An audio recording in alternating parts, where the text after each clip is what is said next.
I'll call this meeting to order. Andy? Yes. Pam? Yes. Flournoy?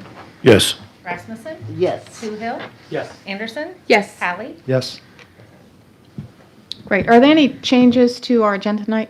Can I give a brief update on the Meadow conversation that was started last week? It's not an action item, but under the committee reports. Okay. Thank you.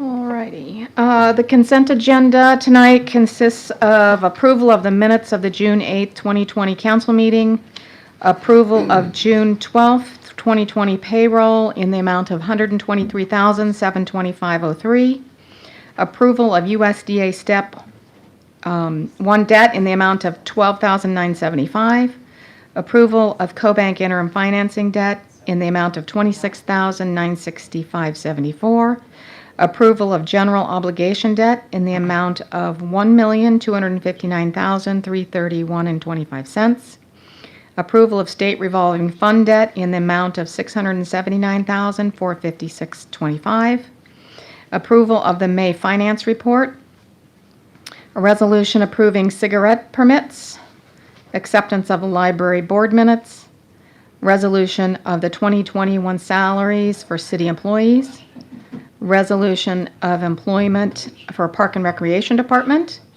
approval of a liquor license for Some Wines, the Walton Club, and Torino Pizza and Steakhouse, approval of claims in the amount of $541,294.94, and we had one claim over $75,000 to North Asphalt in the amount of $165,098.22.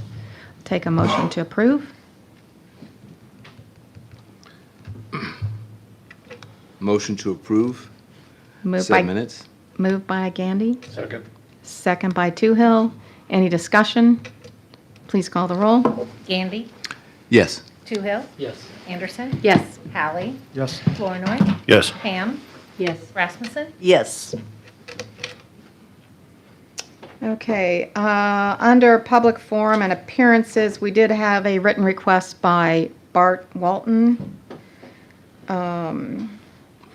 I'll just read it real quick. Subject to be discussed.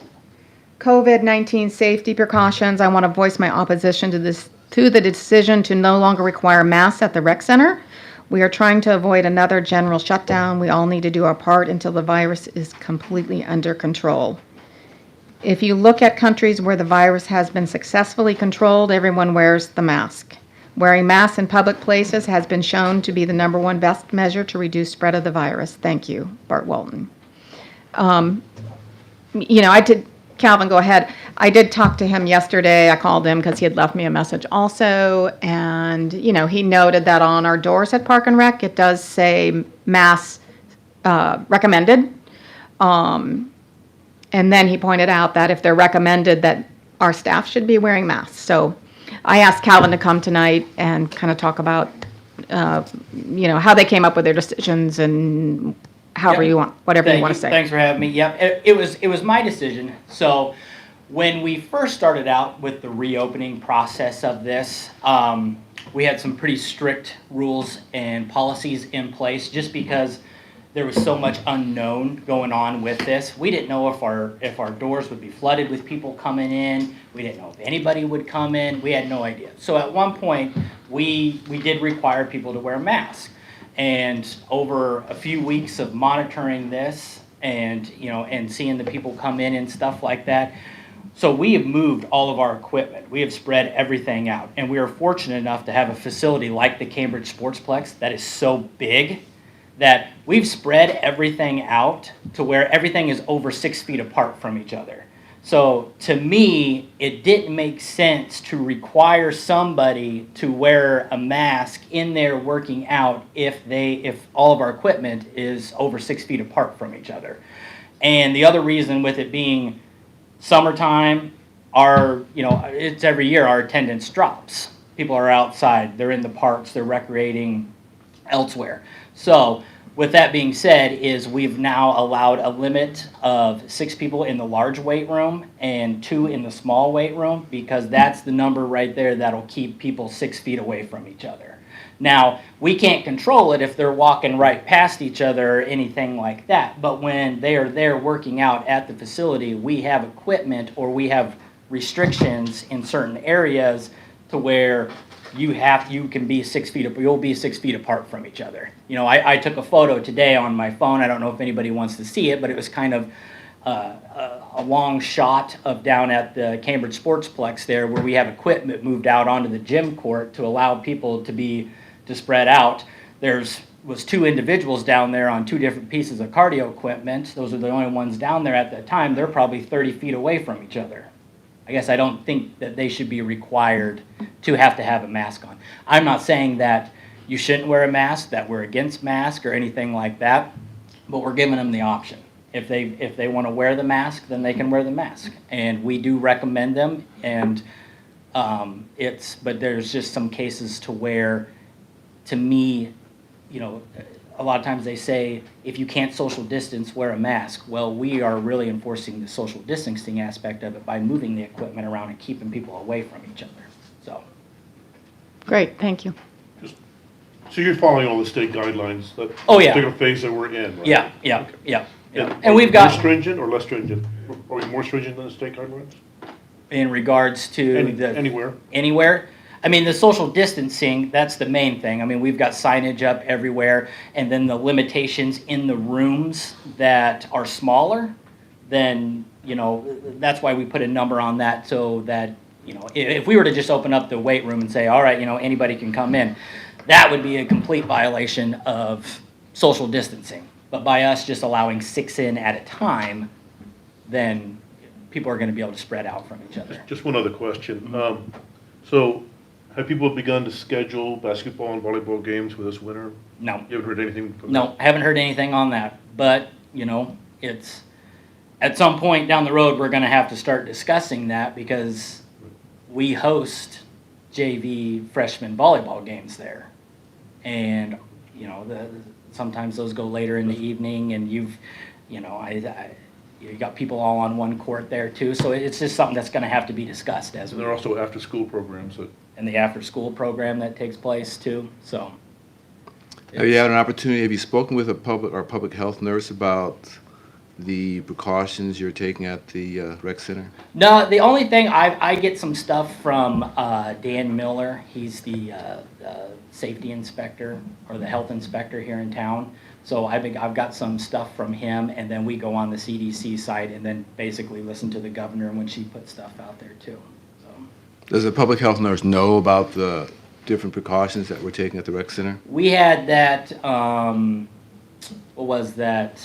Connie, the press conferences? The press conference, that last press conference, and she was here too, and I gave my spiel and all that, so. And there wasn't any comment from that office, as far as you know? No. I think Chris has been pretty vocal when she sees things that have not been under state guidelines, because I know some places where she's had to call or talk to someone, Yeah. a business or... So, yeah, I just think it sounds like it's important that she be aware of it, and she's sort of passed on it. That's a good thing. And there are other gyms in town doing the same thing, keeping people 6 feet apart but not requiring a mask while exercising. I went to a restaurant in Iowa City this week. Can't eat with the mask on either. So the masks are for when social distancing isn't possible. If you can maintain the 6 feet, it's hard for my droplets to reach 6 feet away. So I think you guys are in the good. Yeah, I think our whole thing was trying to spread things out more, and because I know everybody, it's a little difficult doing cardio in a mask too, so. Great, okay. No other questions from council? Everybody's comfortable? Okay, great. Thank you very much, Calvin, All right, for thank you. Have a coming. good evening, everybody. Thank you. Okay, so let's move on to resolution, action items, and ordinances. Our first resolution is consideration of awarding a contract for professional services for archaeological survey for the 2020 Child Care Facility Project. Aaron, we're going to get Holly Berg on the line, is that correct?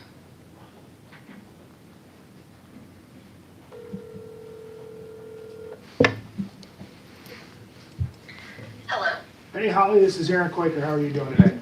Good, how are you? Good. Hey, we've got the council here. I'm going to put you on speakerphone, and All right. however you want to go right ahead. Okay.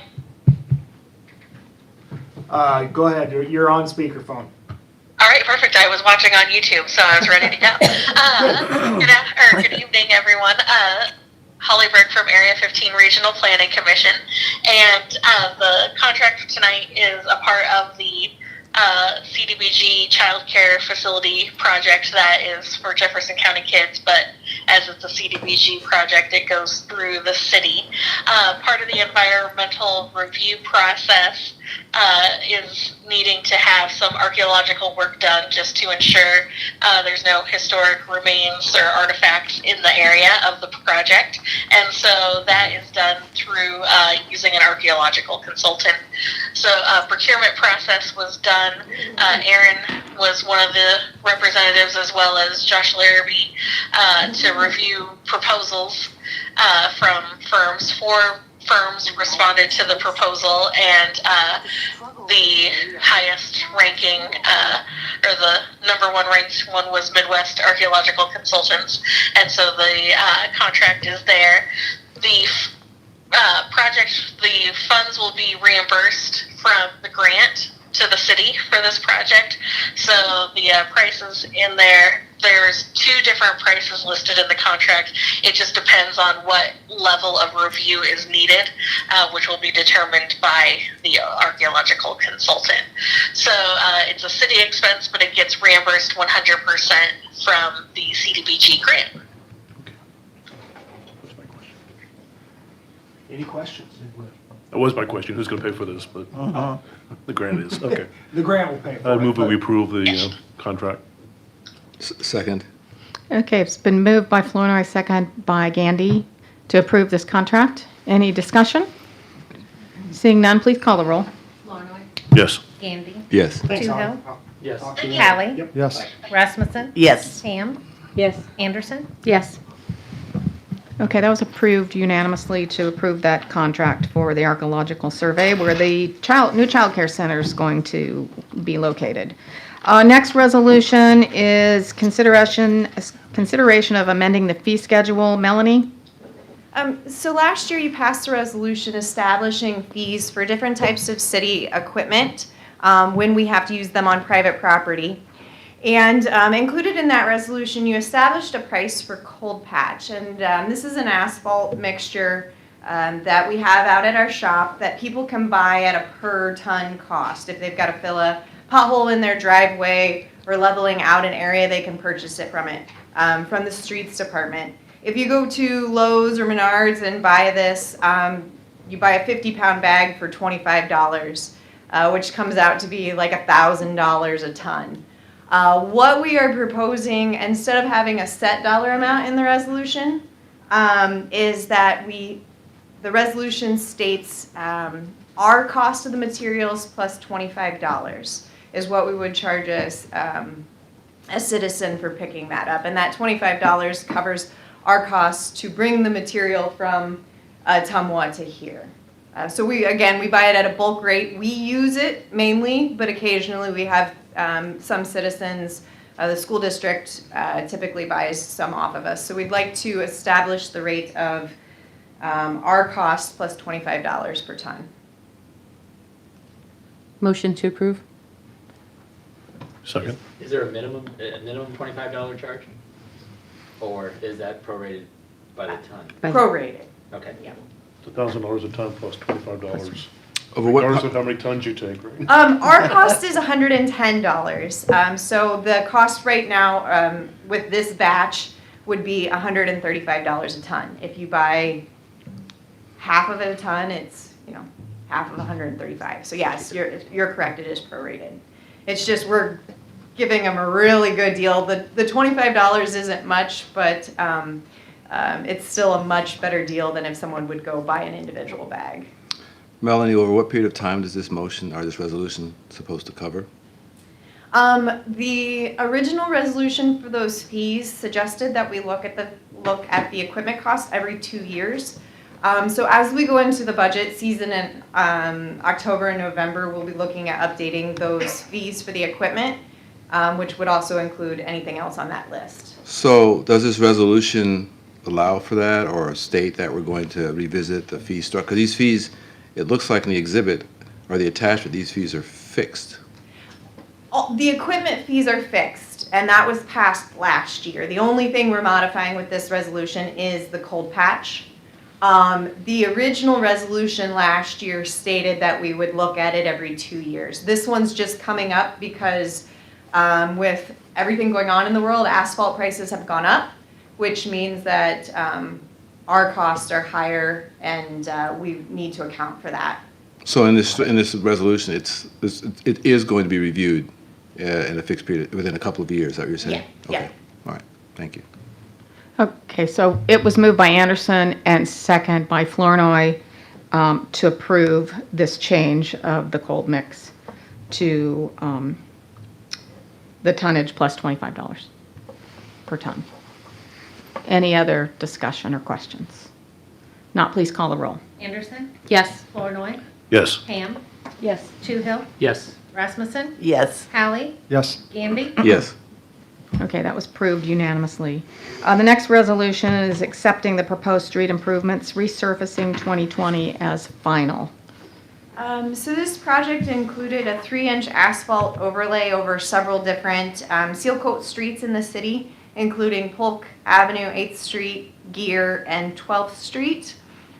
This was awarded to Norris Asphalt earlier this year, and they came in and did the work the last week of May, first week of June really quickly.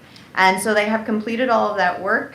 The final cost of construction was $173,787.60, which was just slightly under the contract price since we pay them based off of what is actually used rather than the estimated amount.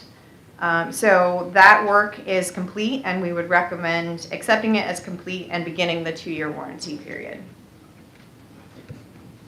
Move to approve. Okay, moved by Rasmussen. Second. Second by Anderson. Any other discussion? Not, please call the roll. Rasmussen? Yes. Anderson? Yes. Ham? Yes. Flournoy? Yes. Gandy? Yes. Hallie? Yes. Toohill? Yes.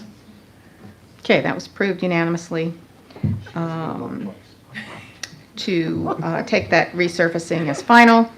The next is the action item of consideration of award of contract for solid waste and recycling services. Doug, you want to give us an update? Sure. All right, so we don't have a contract attached to the agenda, but we have, we've had 2 meetings with Waste Management, the last one on Friday, the 19th of June, where Dave Schaub told us basically that Waste Management had rejected our offer. The people above him had rejected our offer of a 10-year moving average on the CPI with a 3% cap. And he came back with what you see here in front of you. The his suggestion is that we have an escalating 3.5 or cap, starting at 2.3% this year for the first increase, and then 3%, 3.25% the third year, and then 3.5% years 4 and 5. Doug, was this in the minutes of your? Yes. environmental- At Okay, the It's on the bottom, you- second, sorry. on the second tab. There we go. Yep.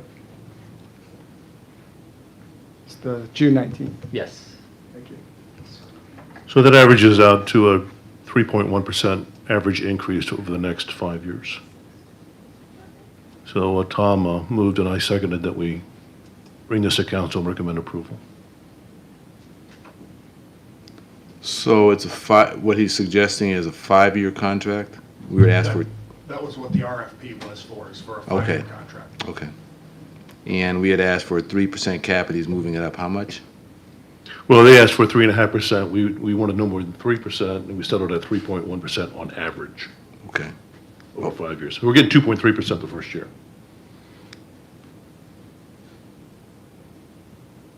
You guys are satisfied with that? The committee, rather? should I think say. so. Yeah, well, we moved to recommend to council to accept this. So that means you're satisfied with it? Yeah, we're is that correct? satisfied. The difference with what we asked for and what they were offering came to 6.5 cents per month. Per customer, right? Yeah. So 78 cents a year or whatever, so. Right. All righty, you want to make a formal motion?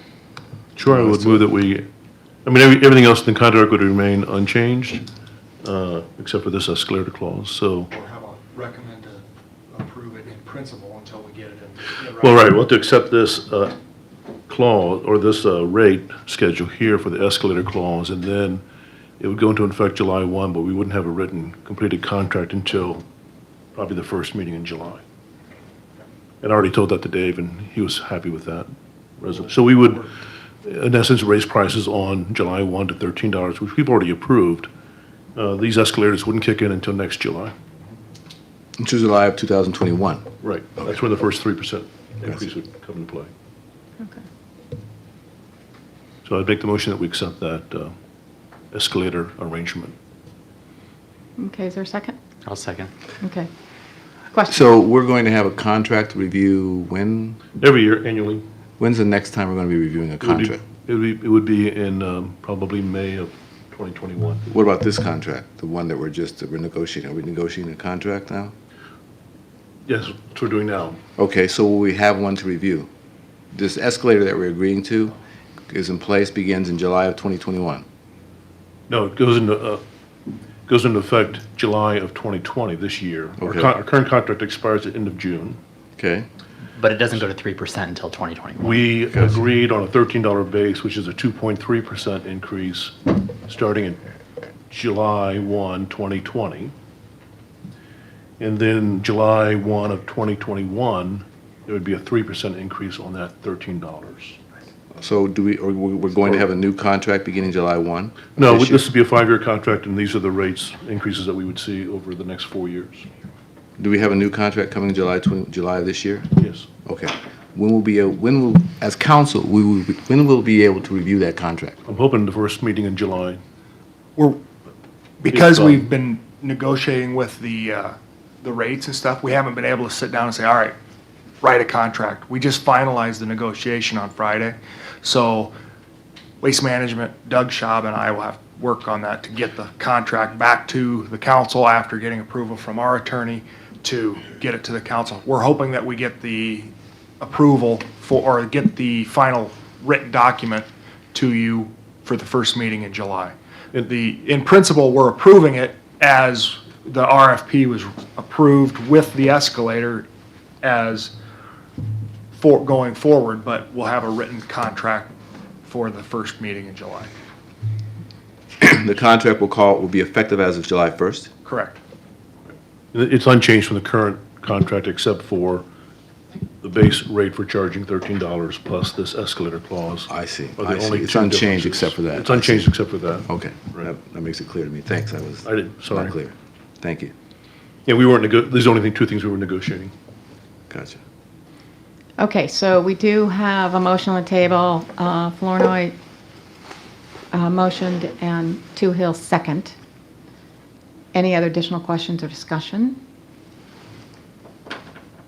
Great, please call the roll. Flournoy, Yes. Toohill, Yes. Hallie, Yes.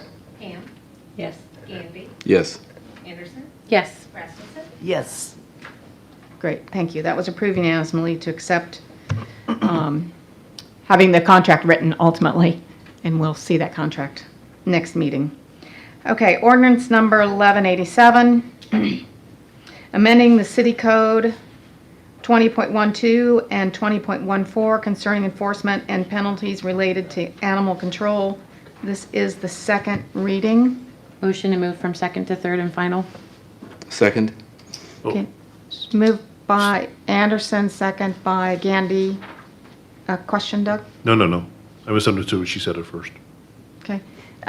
Katie, do you mind just doing a real quick review? Yep, we did a review of the ordinance as it is on the books, and in an effort to bear the responsibility on the pet owners in town, we moved the penalties to the first offense being a civil infraction, and then moving the penalties up. We started at $50 and then went up $25 increments. we're trying to enforce the vaccination, the fees for the impoundment. We're just trying to put the ownership back on the people who own the dogs that seem to be repeat offenders in town. And so At that doggy means jail. the police can ticket them right away. Yeah, right away. No, so when I got chased a quarter of a mile yesterday morning down Glasgow Road by a little dog, You could have called and if, a police car went by. I didn't flag him down, but I was thinking about it. yeah, no, and we hope that by making it a little more enforceable, that our officers that get the calls will feel like they can ticket on that that first call now.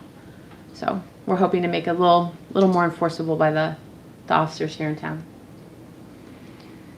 Okay, any other discussion? Please call the roll.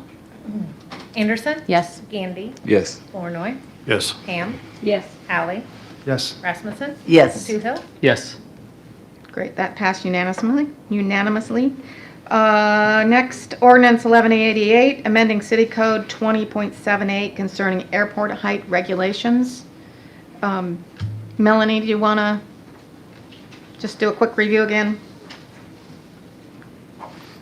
So these changes are to bring the scope of the ordinance in line with current FAA regulations, and also the current size of the airport. The other thing that it changes is it allows for more county-city interaction when there are any disputes related to buildings being built around the airport. All right, thank you. Move to approve. Thank you. Second. Moved by Rasmussen, second by Flournoy. Any other discussion? If not, please call the roll. Rasmussen? Yes. Flournoy? Yes. Anderson? Yes. Toohill? Yes. Ham? Yes. Gandy? Yes. Hallie? Yes. Great, that was approved unanimously to amend our city ordinance regarding airport height regulations to the third and final reading next meeting. Okay, ordinance 1189, amending city code 11.08 concerning list of trees permitted. You want to say anything, Michael? Just the list that we've now approved 2 times. We got to do it 2 more times, so I'll make a motion to approve this amendment, move it to the third and final reading at our next meeting. Second. Okay, moved by Hallie, second by Flournoy. Any other discussion? Not, please call the roll. Hallie? Yes. Flournoy? Yes. Rasmussen? Yes. Anderson? Yes. Ham? Yes. Toohill? Yes. Gandy? Yes. Great. Approved unanimously. Under the mayor's report, I just have some reappointments I left at your station tonight. Animal Control Board, again, these are all reappointments. These aren't any new people. Monica Mathias, Corley Burns, and Robert Wiegert. The Arbor Committee, Ray Lane. Beautification Commission, Jerry Moore. CVB Board, Tammy Dunbar and Alyssa Ward. Historic Preservation, Scott Reniker, Mark Schaefer. And Fairfield Public Library Board, Michael Porter. So I would request that you accept those reappointments. Do you want a motion? Yes, please. Motion to approve. Second. Moved by Anderson, second by Toohill. Any other discussion? All those in favor say aye. Aye. All those opposed, same sign. Great, thank you. Those passed unanimously. Want to remind citizens to do their census. You go to 2020census.gov. If you haven't done that yet, please do so. And I wanted to also give just a couple little updates since our last meeting on a couple things that we're reviewing at city level. First off is training for city staff, including police department. We have, through the Iowa Municipal Workmen's Comp Association, all our staff will be having diversity and sexual harassment training in August, September timeframe. September probably. Yeah, okay. So thanks, Aaron, and the staff for putting that together, and thank you very much for doing that. So pleased to hear that's started. Also, the chief is going to talk a little bit on a couple of things. What's happening at the police department, reviewing of policies and procedures there. Can you update us? Yes, Mayor, thank you. Our policies have been set for several years. Per one of our procedures for those policies, we, unrelated to anything that's going on, once a year we spot check any policies that may have had a concern, or we just pick a couple policies. And when I say we, there's a committee of usually the supervisors and a couple of the newer officers. Just sit down in a quick meeting and review. We call it our policy committee. Get input if it's anything from is it working to is it even needed, is it repetitive. To say we have a lot of policies is probably the understatement of the night. We have a great example when you guys were talking about the airport. We actually have a policy in case there's an airline or an airplane crash in Jefferson County. So when I say we have a policy for everything, we have addressed pretty much everything in policy form. A lot of it is from talking to other departments and working with other agencies and just trying to make sure that there's at least procedures written down for a lot of the main stuff that law enforcement might do. So once a year we do a spot check. Once every 5 years we do what we call the annual, where we go through the entire policy, all the policies. It's quite time consuming, as you can imagine. It's not necessarily a committee because it just takes too long. So usually what happens, not usually, every 5 years, one of the lieutenants and I will start down through the policies, and any questions we have then we'll bring to the committee for their input if we have concern, because it's always nice to hear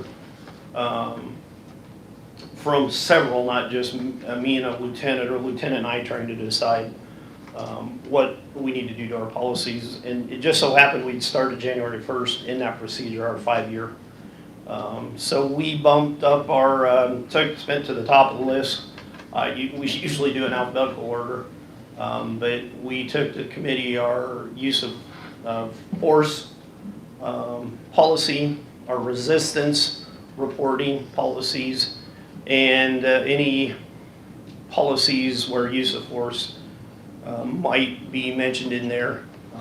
They basically went to the top of the list. We will continue doing. We made several recommendations. We just had a committee meeting last week. It had been scheduled for a little while. And it was in the evening last Wednesday. Took several notes, and then the lieutenants and I are going to sit down and tweak some issues. The biggest thing identified was we wanted to be real specific on new equipment we've received and try not to bore people with policies, but try to address everything. So obviously we always ask, do we need this policy? And the answer is usually yes, we always need policies, but we take the time to look at each policy specifically every 5 years, and we're in that process now. Great, thank you very much. And could you also address if there was a complaint against an officer, what's that process so the public understands? Certainly. We have a very detailed internal investigation procedure we have for years. It is a lot easier for us just because in law enforcement or police work, we're very used to doing criminal investigations.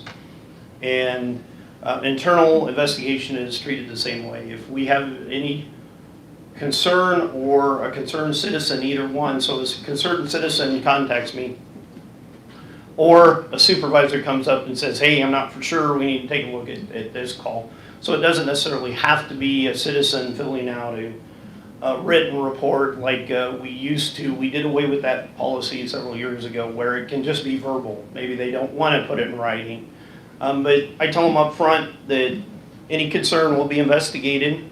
It will investigate it fully. We treat it like any other investigation, so a supervising investigator will be assigned to it to look at all the evidence, talk to all the witnesses, look at all the recordings, and interview.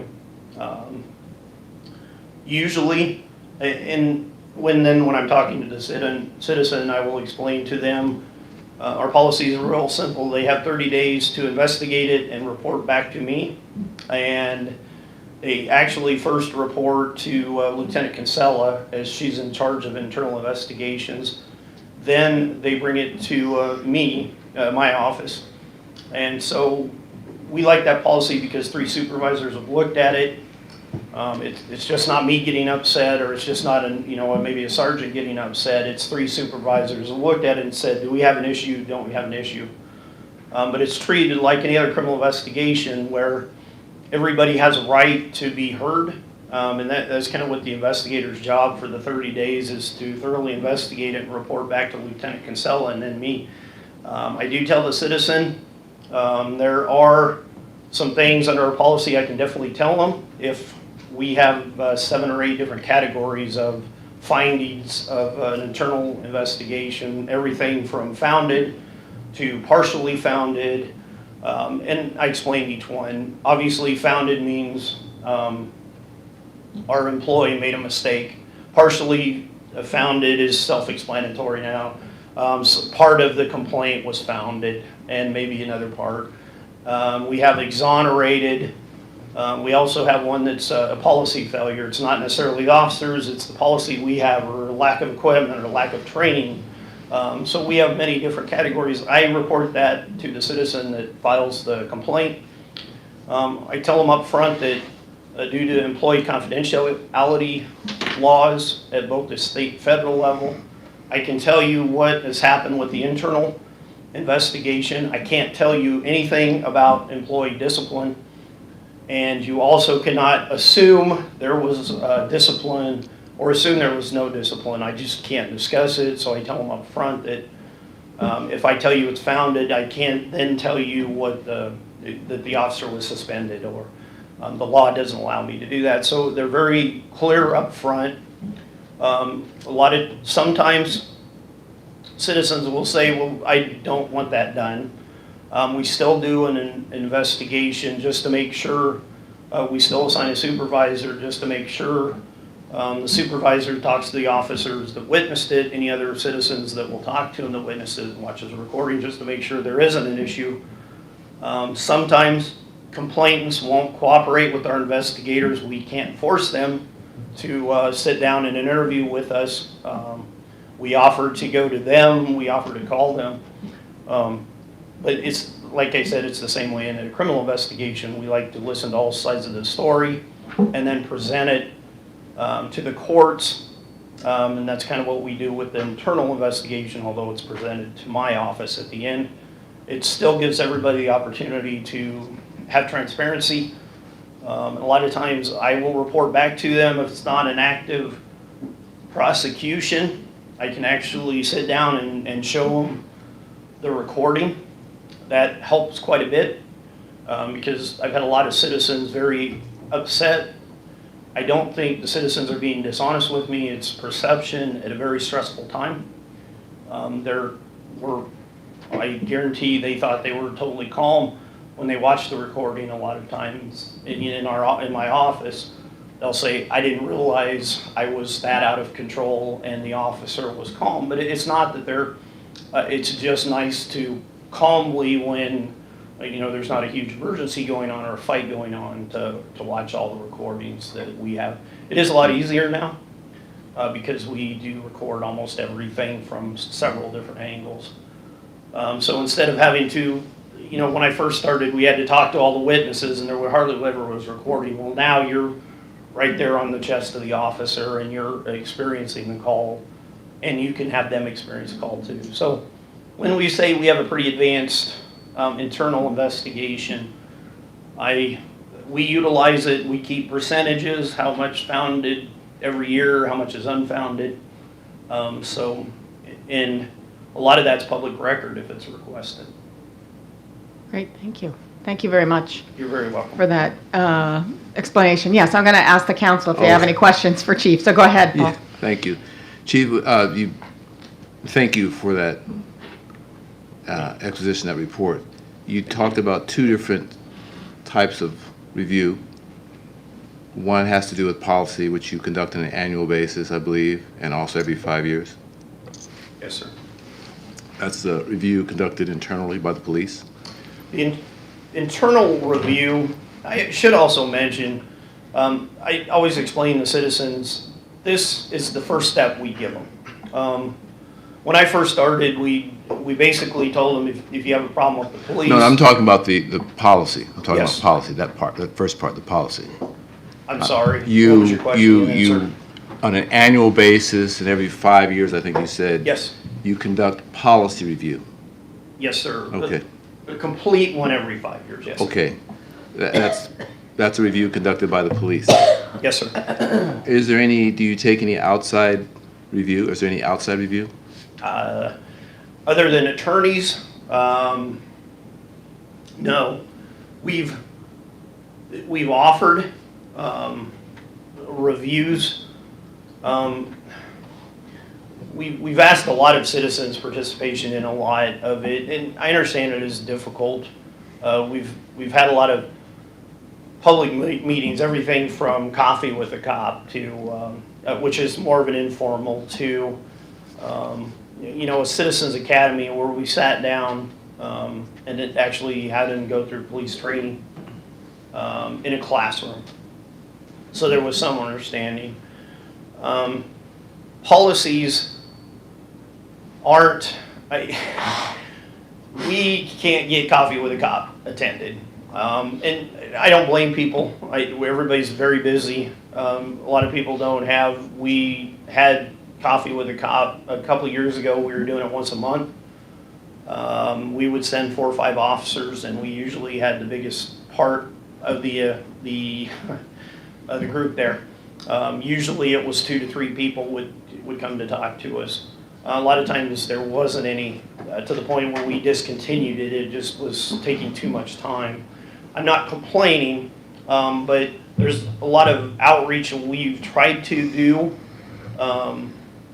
and policies are even more time consuming. So it's the hiring process is the same way. We do it so much. At a certain time, promotional testing, we asked for citizens. We were asking a lot of them to participate in even a promotional exam out of our community supervisors. We've asked them to come, but it's the same thing. I've been asked the same thing to go to Burlington when there's a sergeant testing to be on the committee because I'm an outside. I don't have any bias going in. I don't, like Officer Jim more than Officer John. So going in, it's strictly, but we struggle with it because we're just so busy. I can't take a whole day away to go help Burlington Police Department out. They're the same way with us. So, and citizens, when we've asked them for assistance, don't have the time to commit to hiring, for promotions, for policy review. It's just too much of their time, and it's probably going to have to be. So we really struggle with that. We really do. I would like to So do you get, have external review of your policies? Definitely. You do? Yes, yes. Who?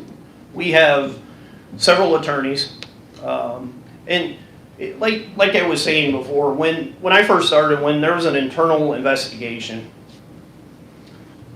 we just No, I'm just talking not about internal investigation, just policy. You mentioned well, every. yeah, it's kind of the same thing. There are, anytime we're requested a policy, an attorney requested a policy because they talked to a client, we send them the complete copy of our policy. But I mean, before that, before an attorney investigates or is representing a client, I mean, when you conduct your annual and your every 5-year review of policy, do you have external input or external review of that policy?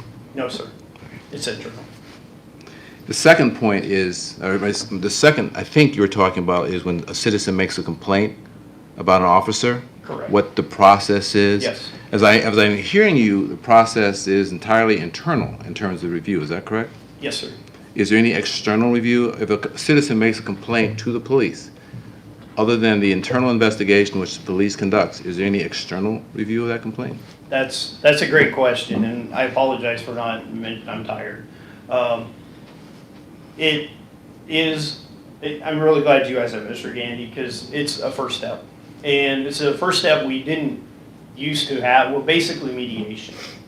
Before, when I first started, anybody that wanted to come in and complain about the police, they were told you needed to go talk to an attorney, and the attorney can request all their recording. And attorneys are expensive, and it's quite difficult for, like most departments, we wanted to be more user-friendly several years ago, and instead of having a separate, at least have that first step to where we can show the concerned citizen all the information of the recordings and all the witnesses and at least all the points of view instead of one. A lot of my complaints are, about half of my complaints are citizens not even at the scene. In other words, son goes home and tells mom that the officer arrested me and it was terrible, and that's half the complaints, and we still take those third-party complaints and we still investigate them because we want to be transparent, we want to be open, but it's the first step to get that information out so they can decide instead of, because at the end of it, I always tell them, you also have two choices. If you're not happy with our decision, we have an appeals process through the city, plus the state of Iowa has a very easy appeals process through the Ombudsman office, which is a free service, and it's anytime they feel the government has violated whatever state law or constitution, you can contact the Ombudsman's office, and we work, anytime they're leading an investigation, we have to give them all the information. So we give them the appeals process if they're not happy with mediation. We just like that one step because it gives them more of a voice than having to talk to an attorney. And you know, usually when our attorney gets involved in their attorney, it's more of a confrontational type of, this usually is more of an explanation. This was done, we should have done this differently, or this is why this was done. There's always all points of view, but at the end of it, it's actually in the letter that I send out just to, even when I talk to them, we send a formal letter out that this is the finding of the internal, it's founded, or it's exonerated, meaning the officer was totally exonerated, or it's founded, meaning the officer violated a policy or procedure. If you don't believe in my findings, the phone number for the state ombudsman office is, and I don't have to spell it, it's at the bottom of the form. Feel free to call them. So we actually give them the information. We don't just say go talk to an attorney, because we want to give them every option. So I'm glad you asked that. Ours is the first step. We solve a lot of our internal complaints before it has to go to district court. Initially, the police investigates itself if there's a complaint. Yes, sir. Files, and they will submit a report, or you will send a letter to the citizen or whoever is making the complaint of whether there's an exoneration or some founded complaint. Yes, sir. They get the letter. We keep a complete file for all internal investigations. If the citizen has a concern about, or doesn't think that the finding is fair, or they don't agree with it, they can appeal it to the state. State ombudsman office, or talk to a Is it the file that's generated is generated by the police alone? No, the ombudsman office actually sides is more for their side. I mean the file, the information that the police have generated in their report, the data, that's internally prepared, correct? Yes. Okay. And is that what the ombudsman has access to, that yes, report? any requests they officially do to us. If they want to look at any recordings, we have to cooperate, as long as, I always got to give the spiel, as long as it doesn't interfere with the actual criminal prosecution. If it interferes with the criminal prosecution, we just have to wait till court's done the criminal part of it, and then we can give them the, in other words, I can't send it to another agency and try it before the person accused of a crime has their day in court. So, and we tell the ombudsman office that this is still, we're waiting for the prosecution. We'll let you know immediately when it's done and we're through the appeals process, because the person has a right to their day in court on the criminal matter.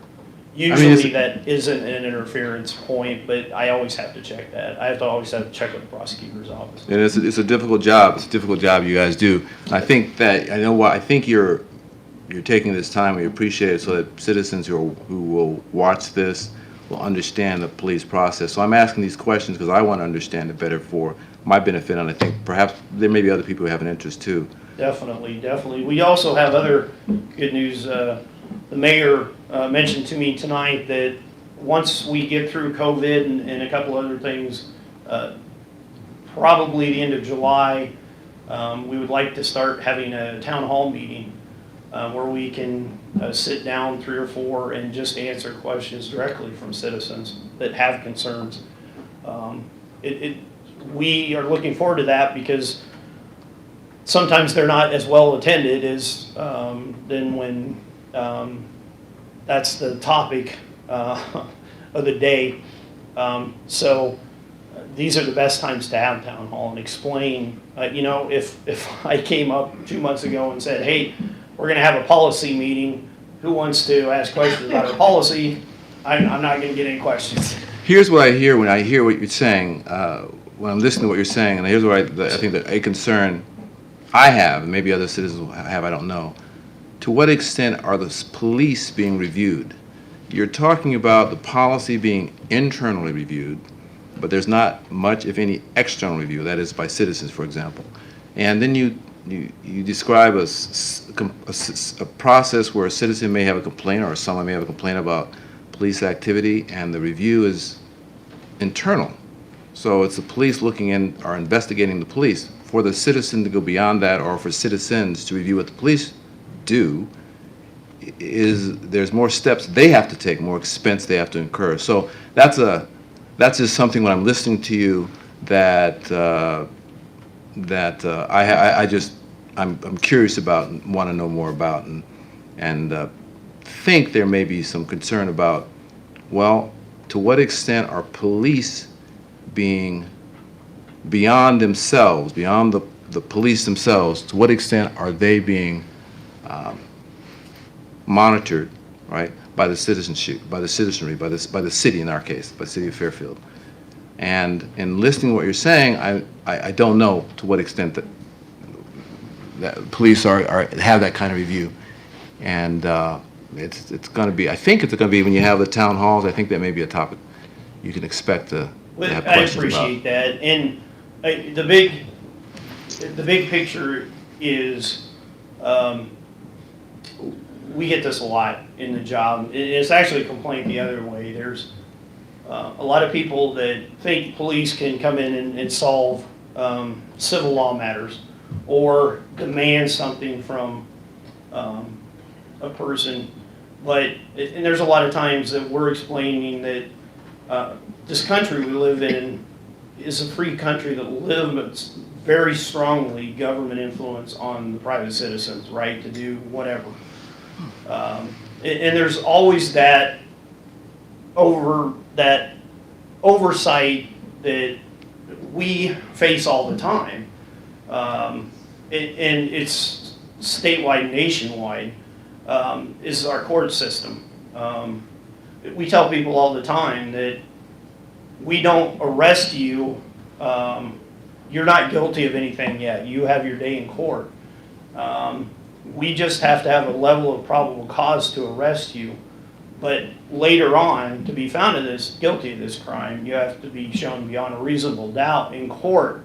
An impartial person that is the boss of the police, they're overseeing the government to make sure we don't whether it's from a search warrant to, we talk about seizing vehicles with the snow ordinance, and usually the police department's the most paranoid because we don't look at it as just getting the street open so we can get right there, so we can get it. What we're looking at is we're taking personal property from a citizen.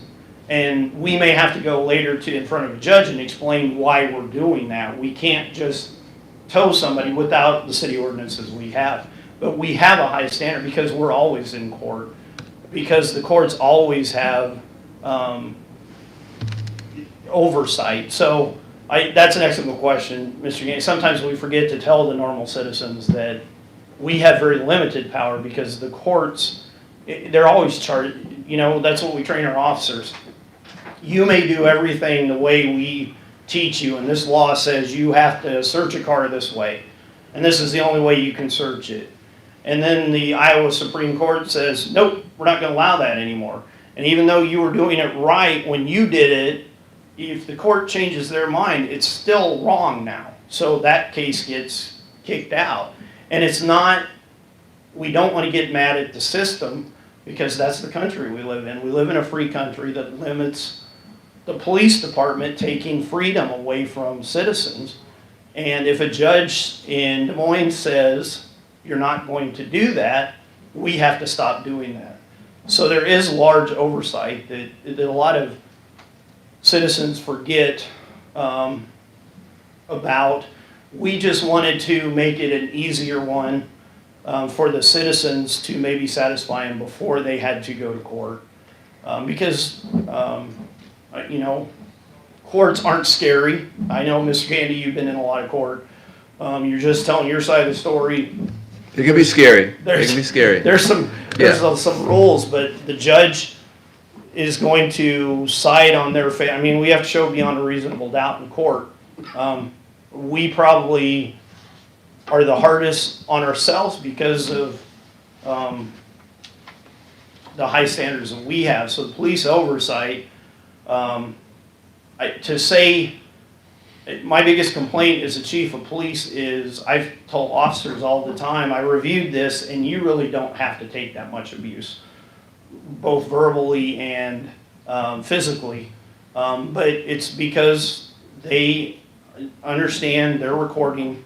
They understand that they have to go to court and justify everything. So they will let a citizen go on and on about yelling and screaming and even pushing, and they won't respond to it. But a lot of times it's that police oversight because, we tell our officers, I'm not saying you have to take it, but you have to expect it. We're always there when it's not the best time. And that gentleman's a nice guy all the other time, so we can't take it personal. So if he calls you every name in the book, he's not calling you the name.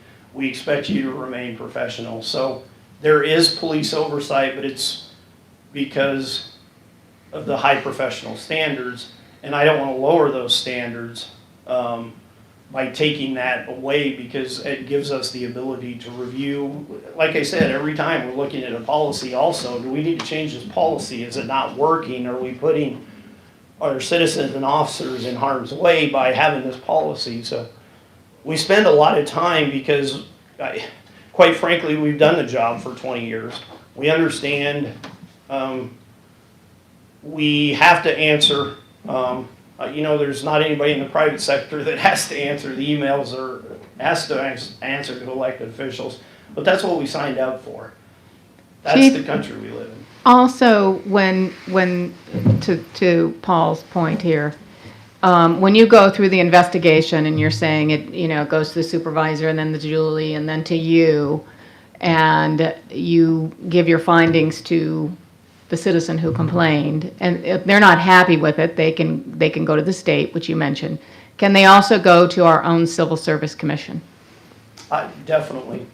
They have, we have to kind of be careful because civil service was sent up as kind of protection from the mean chief of police or the mean sheriff.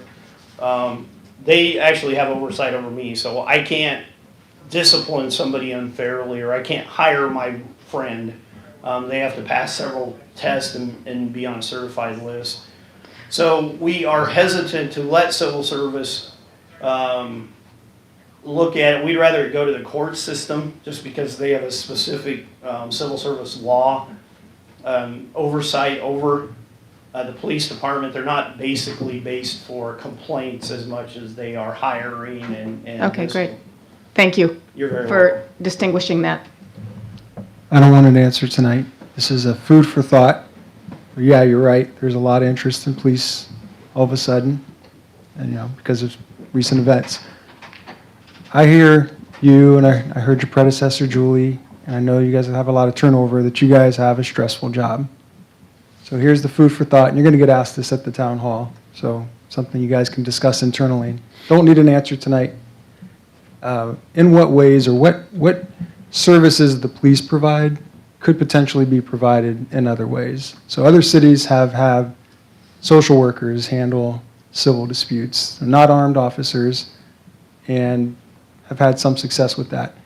Again, I don't want you to try to come up with an answer on the spot. It's just something to think about. It's a lot of rethinking right now of do we ask police to do too much?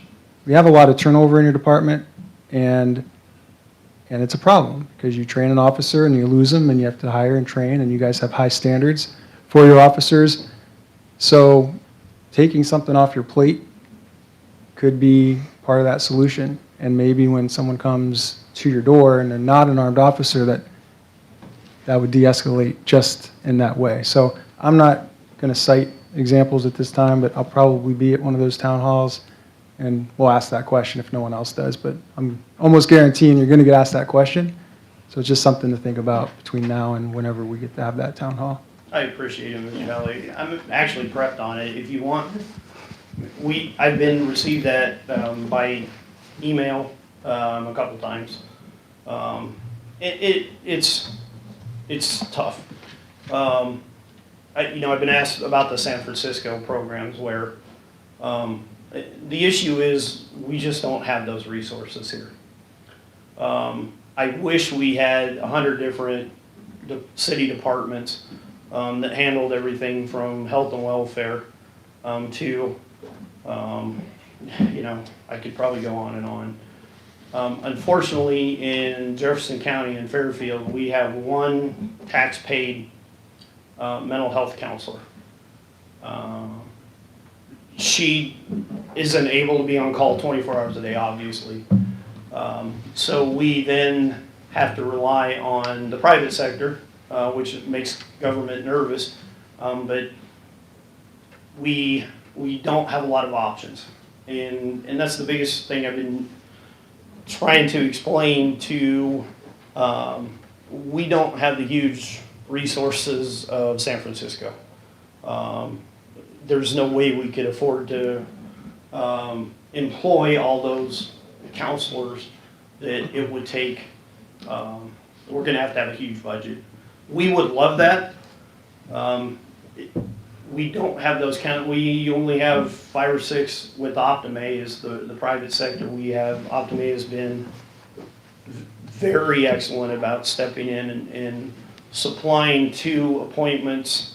They actually take out 2 appointments a day for anybody in crisis that doesn't need to go to inpatient. They'll, at our request, which is taking money away from them. That's 2 counseling sessions they could have with their patients. But it's there for emergencies. But we understand that the county and the city doesn't have a whole department of counselors. We have 1 counselor. I'm assuming at budget time, the citizens that would like to see this project probably are not going to want to like to see the price behind paying for that many counselors to respond.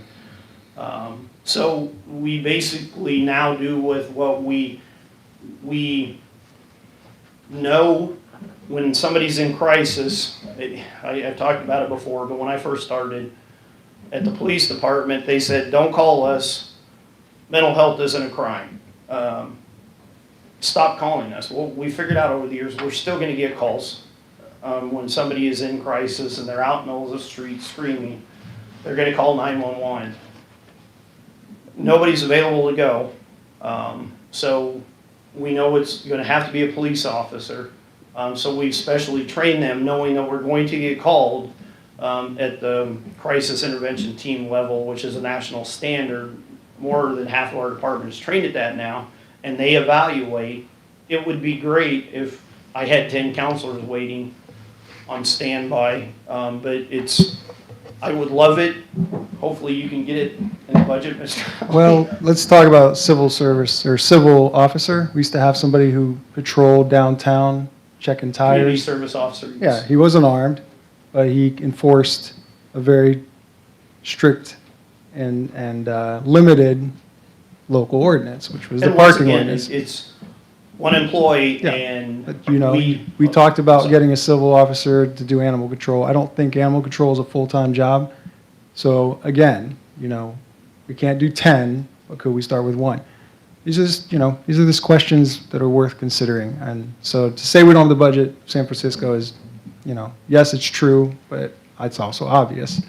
It doesn't mean it's not worth exploring this possibility, because you and I have talked about this, and I talked to Julie about this. How do we determine the right number of officers for Fairfield? And I know we use a per capita, certain number of officers per citizens. Again, you know, these are going to be big questions that are going to be asked of you. Like, why do we have to have that number? So what if instead of one more police officer, that person was a civil officer? So again, I'm not actually asking for an answer. Just want you to think about it, because there are citizens who are going to be asking these questions at this town hall. And just so you folks are aware, the issue is staffing. With one citizen, we had a community service officer. When it's only one in the department, it's only Monday through Friday, 8 to 4. So if the dog's barking at 5, do we just ignore it till the next day, especially if the officers are busy, or do we address it? To have 24-hour coverage like we do at the police department, you need quite a bigger staff than just one. And you know, that's when you start to get into 4 or 5 to cover days off and sick, and you know, at least 4, but then you're working 12-hour shifts, and there's not a lot of counselors. There's a lot of, when you come to personnel, community service officer was a great example. It's expensive. That's why we did away with the position to get a 14th officer. Salary is always the expense. If you want that service, that's what gets costly. Well, fire department has a lot of on-call officers. They're not paid. They have full-time jobs, and they're paid a stipend to come out on call at a time of emergency. So again, you know, I'm not trying to have this conversation at this meeting. I want to just bring these ideas that you could have people on call, I appreciate it. right? There's other ways to look at it. So again, it just takes a little bit of thinking outside the box instead of, well, we've always done it this way. And if you can't go 10 in, it's not worth doing 1. You know, I just think we could think about it differently. If you don't want to pay someone a full-time salary, then you can have some mental health professionals on call to come out with an officer at certain occasions. If that helps you guys, right, that reduces your workload, reduces the stress you guys are under, keeps people from leaving. We still have that armed officer there, though. Yeah. And it's what we're doing now with the private sector. They're on call. They actually, one person will take on call each. And it's 2 or 3 nights, and a lot of time, and our officers call them at 3 in the morning. They don't charge the city, and once again, Optima's been pretty well. So that's kind of the program we have. We still have the officer that has to respond, because there are other things to consider, safety concerns. Not only for that person, but also everybody else that's around that person, and the people we're having respond. If we have the ambulance respond and they're attacked, we have to then respond. So there are a lot of, but that program is what we're using right now, just with the private sector. I do know that we do have one citizen doing a little research, looking at different programs. So, Super. you know, maybe, you know, this will be an ongoing discussion, okay? So I'm sure we'll hear about it again. We're creative. We think of a lot of interesting things and new things, and maybe we can come up with something new. We'll just see what happens. So I have one quick question, and that is related to the policy review.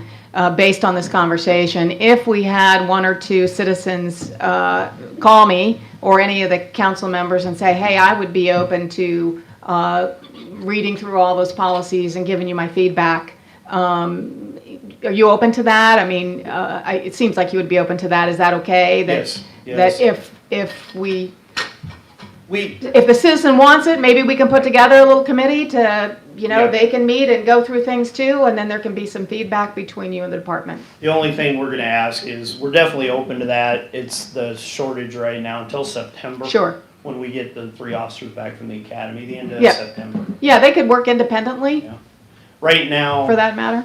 Even in this committee, 2 of them had to run out halfway through to back up the other officers. Yeah. So right now, we're just critically short, but September, which would probably be better for them too, not through the summer months. You're suggesting a committee separate from the police department? Yeah, maybe, So that I'm it just wouldn't be saying that we necessarily might that have the people police have to call. be present. Yeah. Just yeah. listening to this conversation that says, hey, I'm interested, I'd like to read through them. The So, biggest issue we've had with that are the amount of questions it leads to. yeah, And like you've seen in the emails, we're happy to answer them, but it's quite time consuming and citizens, they quickly, it's asking a lot of them. yeah. So it'd have to be in a controlled, organized environment, particularly, and cognizant of time, of the officers and all that kind of thing. So, okay, any other questions from anybody else? I really appreciate, Chief, you were a little bit, I felt like you're a little bit on the hot seat here tonight, but That's what we're here for. appreciate you, just sharing, and I think it means a lot, and it means a lot to our citizenry to hear from you directly. I know a lot of the the members of council have been contacted by their constituents, so we are happy to answer. I don't consider it on the hot seat, it's what we signed up to do. We're happy to answer those questions. Great, thank you very much. Thank you. City Attorney report, John, do you have?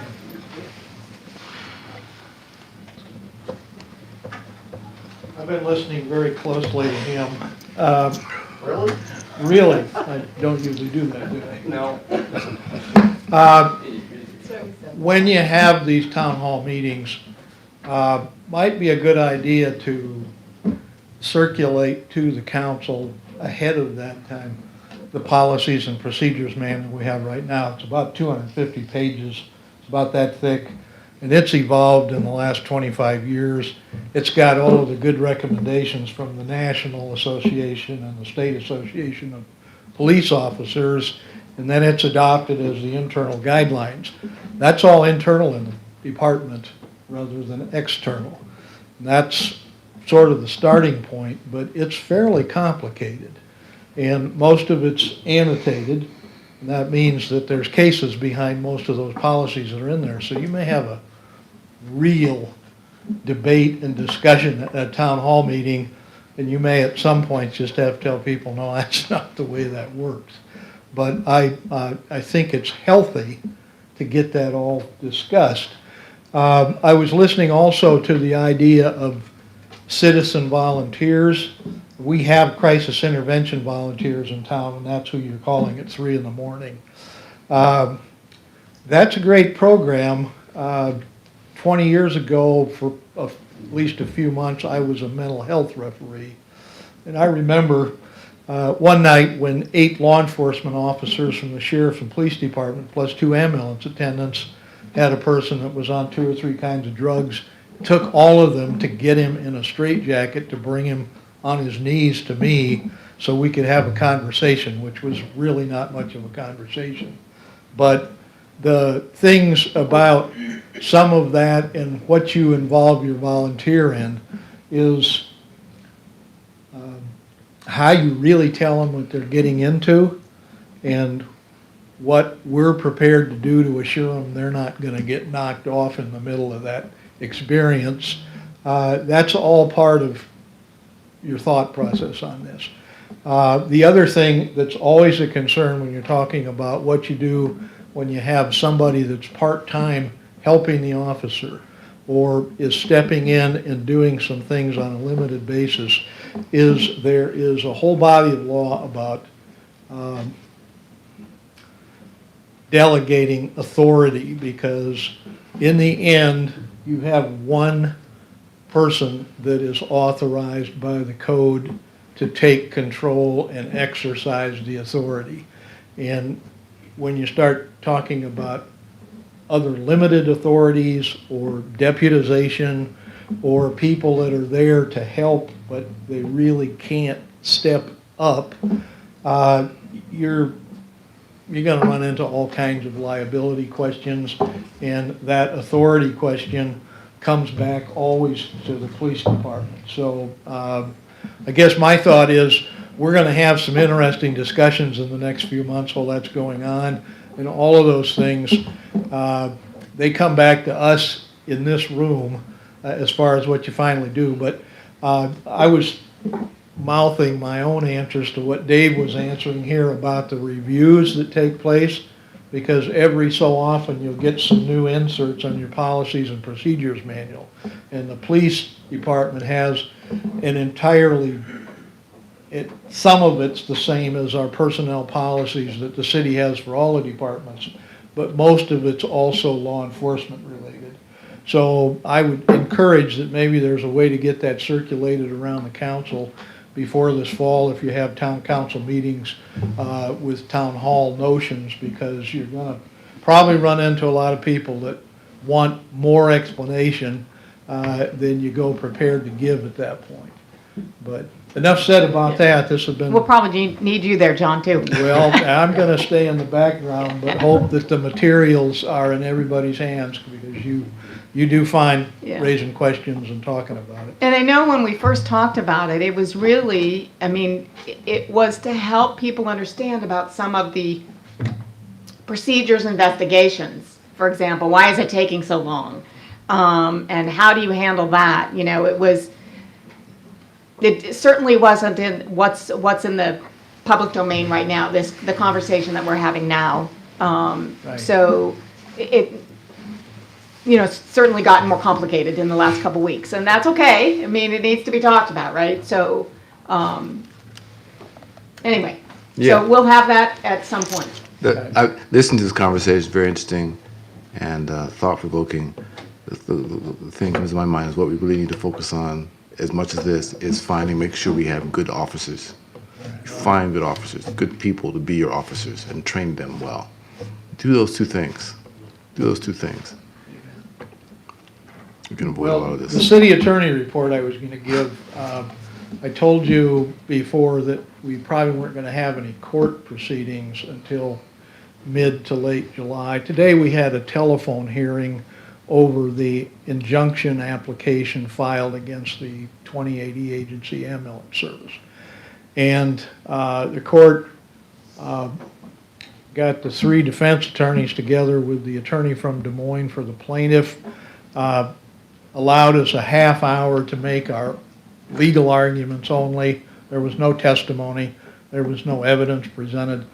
And essentially, we divided up our 15 minutes of that between three of us, each making arguments that we talked about before, but no idea how soon we'll have a ruling from the judge on whether there's anything to the injunction that was sought. But we just raised basically defenses that it was prematurely filed, and then after it was filed, it was moot because we gave them the open meetings transcript and tapes when it was time to do that. Other than that, we had some other things. We had like 10 or 12 affirmative defenses, which I've mentioned to you in the past, but you can't get a lot said in 15 minutes. At least I can't. But at that point, we did have an argument I didn't expect to have for another month. The court's going to open up to person July 1st. That's sooner than I thought. And we'll probably, if the court allows any part of the injunctive relief that was argued for today by the plaintiff, we'll probably have another hearing the last week of July, sometime after July 20th, about a motion to dismiss that we've got that wasn't heard today. So that's where we are in that litigation. That's all I intended to talk about, but this has been fascinating sitting here. So Great, thank you very much. Okay, so let's go to committee and board reports.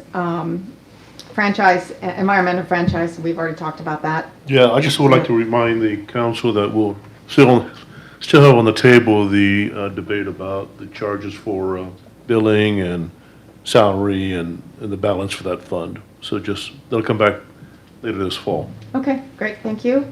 And Michael? So a couple of our department heads expressed concern over this idea of ever allowing any sort of grass longer than 10 inches.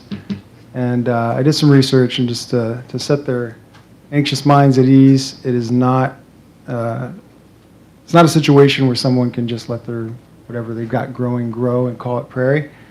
Cities that do this, like the city of West Des Moines, they have a 10-inch height for turf. So that would be grass or anything that needs to be mowed. And it can go up to 20 inches, but you need a permit. And you have to prove that what you're planting is either native prairie or pollinator. So again, this is very restrictive. And each year, that 20 inches has to be brought down to under 10, either through burning or mowing.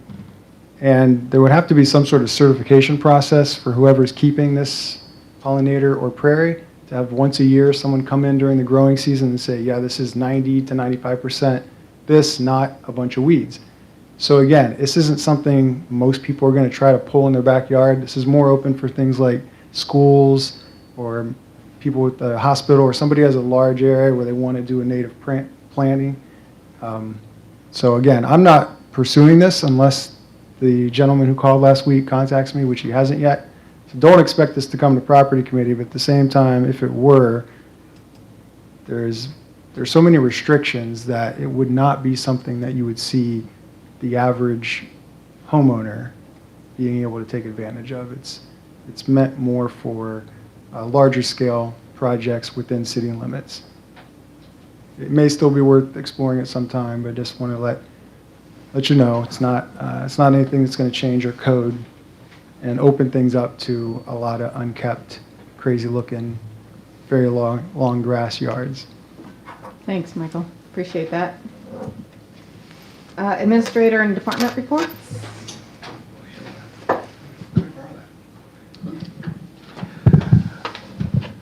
I talked with Chris Estel for our future meetings. Chris is recommending that we maintain what we're doing now until further notice, probably waiting to see what the governor comes out with here around the first of the month. I'll keep in contact with her to see if we're going to change. We actually have a little bit of time between July 1st and our first meeting on the 13th to, if we are going to change or come up to have a public meeting different than what we're doing right now. In regards to our conversation with Chief Thomas, we've had a few budget questions or had some more just basic defund the police emails or phone calls. I actually would recommend I have them contact me to have a budget discussion. To me, a defund the police statement is pretty vague and broad. So if they want to have a conversation and discuss what we could do differently, I would love to have that conversation with them, but also try to educate them on what our budget is and can do compared to who else funds other projects and programs rather than just the city. So if you want to send them to me rather than spend time doing that, you're more than welcome to do that. We finalized our fire truck purchase. We're finishing up the paperwork.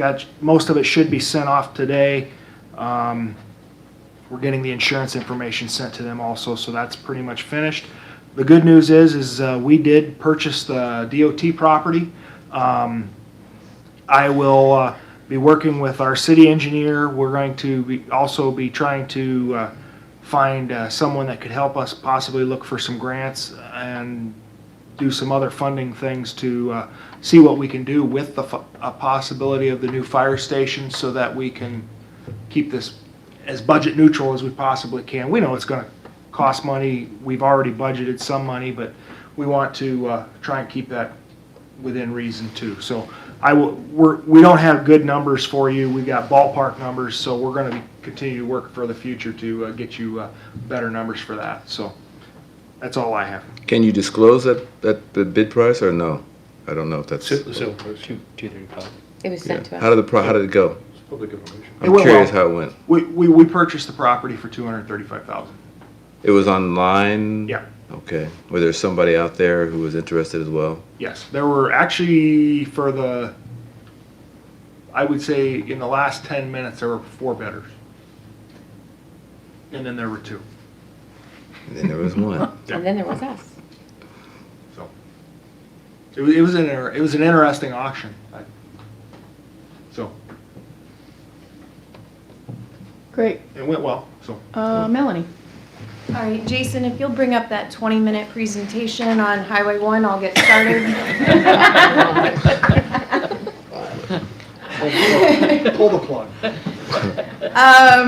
Just a few things on the project update for everyone. On step 2, it may seem like the contractor's jumping from one side of town to the other.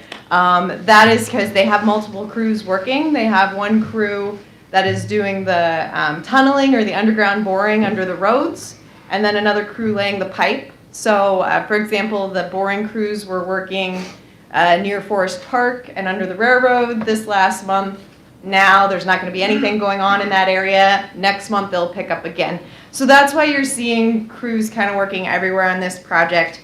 But they are still progressing very nicely with not a lot of, no real major unforeseen things that are holding up the progress. Wastewater treatment plant.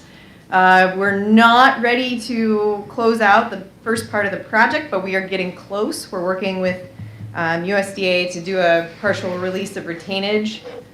So the original scope of the project is all done except for some paperwork. So yay, we'll have a celebration when it's actually all done, but the big portion of it is completed.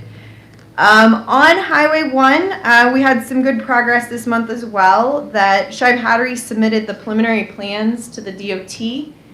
This is a step that's necessary before we start the land acquisition process.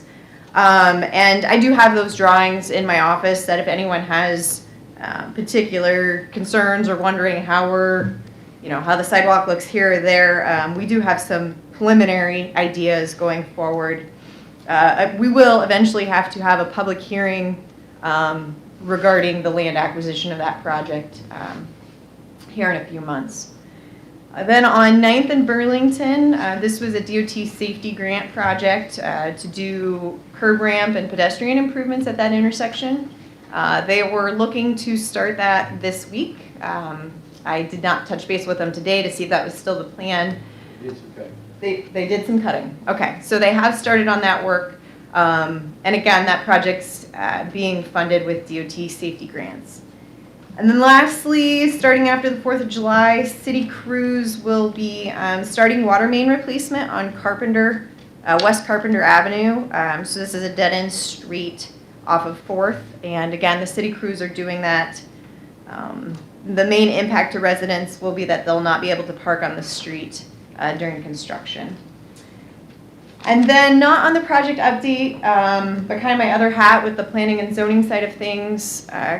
Several weeks ago, the council voted to send the concept of mixed use to the Planning and Zoning Commission. The Planning and Zoning Commission met on the first Monday in June on this, and they want to continue this discussion. On June 6th at 6:30, the Planning and Zoning and the Economic July 6th, thank you. The first Monday in July, the Planning and Zoning Commission and the Economic Development Committee are going to have a work session to continue to discuss the mixed use idea. We've invited some professionals, insurance agents, bankers to see how mixed use would affect funding and insurance and any of those kinds of things. So they're continuing discussion, no real actions at this time. But it'll be a process, and we will of course let the council know when we get to public hearing stages on all of that. So. What time is that meeting, Melanie? 6:30. 6:30. Yeah, July 6th. Yep. And that is all, unless there's any questions. Any questions for Melanie? Not, I've taken. I have a quick question before we adjourn. Oh yeah, go ahead. Is there a plan in place for the senior banners that are up coming down now that we're through graduation? Coming down tomorrow. There is a plan. Then I'm gonna give them over to Josie? and, Okay. you know, I just knew, I had noticed some of them were getting a little wind beaten, and I didn't know if we had a plan in place.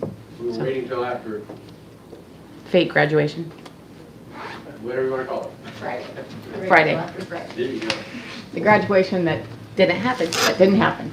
Great. Yeah. Just Paul, a do you have a point- question? Yeah, just a point of correction. I think my motion I moved at the beginning of the evening was to move to approve the minutes. I think the council understood what my motion was a motion to approve the consent agenda. So I wanted to correct that. That's what I meant. and I think that was the understanding. Okay, great. Thank you. Okay, so I'll entertain a motion to adjourn. While you're on the mic. Move to adjourn. Moved by Flornoy, second by Ham. All those in favor say aye. Aye. All those opposed, same sign. Thanks, everybody.